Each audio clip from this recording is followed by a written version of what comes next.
gentlemen, thank you for tuning in. Liverpool Football Club went on the road to London and beat Tottenham Hotspur 3-1 in Premier League action today. It was a great way for the Reds to bounce back from not only the poor form in the Premier League, but also, of course, the 3-2 loss to Manchester United in the FA Cup. It shows that the FA Cup and the Premier League, two very different competitions, and Liverpool getting back on track when it came to getting attacking players on the score sheet. Sadio Mane struggled to put away chances in the first half, but man, that second half performance, of course, makes Mane, Super Sadio, Super Mane, the clear-cut man of the match with a goal and an assist, as well as that shot that Hugo Lloris parried away that Trent Alexander-Arnold did a wonderful job to pounce on. No matter how well Mane is performing from a productivity standpoint, you can never, ever, ever question his heart, his grit, and his determination. I mean, his willingness to go out and fight for every match, no matter the circumstances.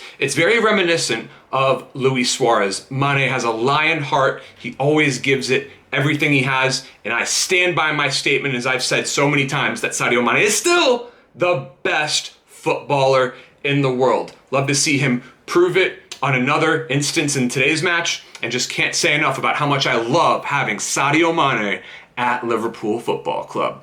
Bobby Firmino getting on the score sheet just before halftime. In the dying moments of the first half, it seemed like it could be a backbreaker for Liverpool. But Tottenham stayed in the match by scoring off of a wonder strike from Pierre-Emile Højbjerg.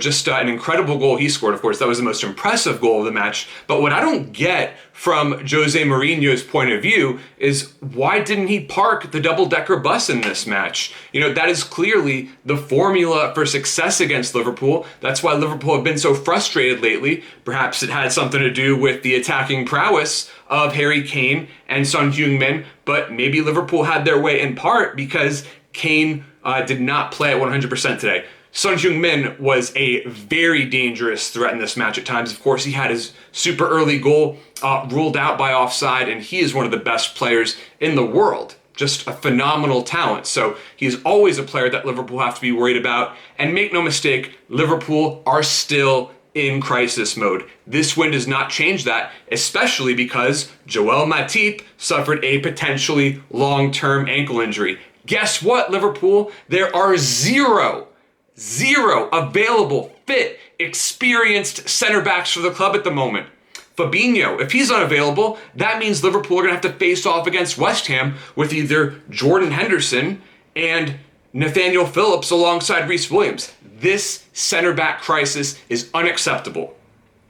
Fenway Sports Group has delivered every title Liverpool supporters could ever dream of. So for that, we will always be grateful. But to finish the January transfer window without a center back in this, a new center back in the squad, whether it's a center back who's bought or even just brought in on loan, it would be unforgivable. And it makes sense from a business standpoint too. Even as the club loses millions and millions of pounds with every match that's played without ticket sales, and as much as that hurts, guess what? The price of missing next year's Champions League far outweighs the price of not buying a new center back. So this is an investment that absolutely must be made.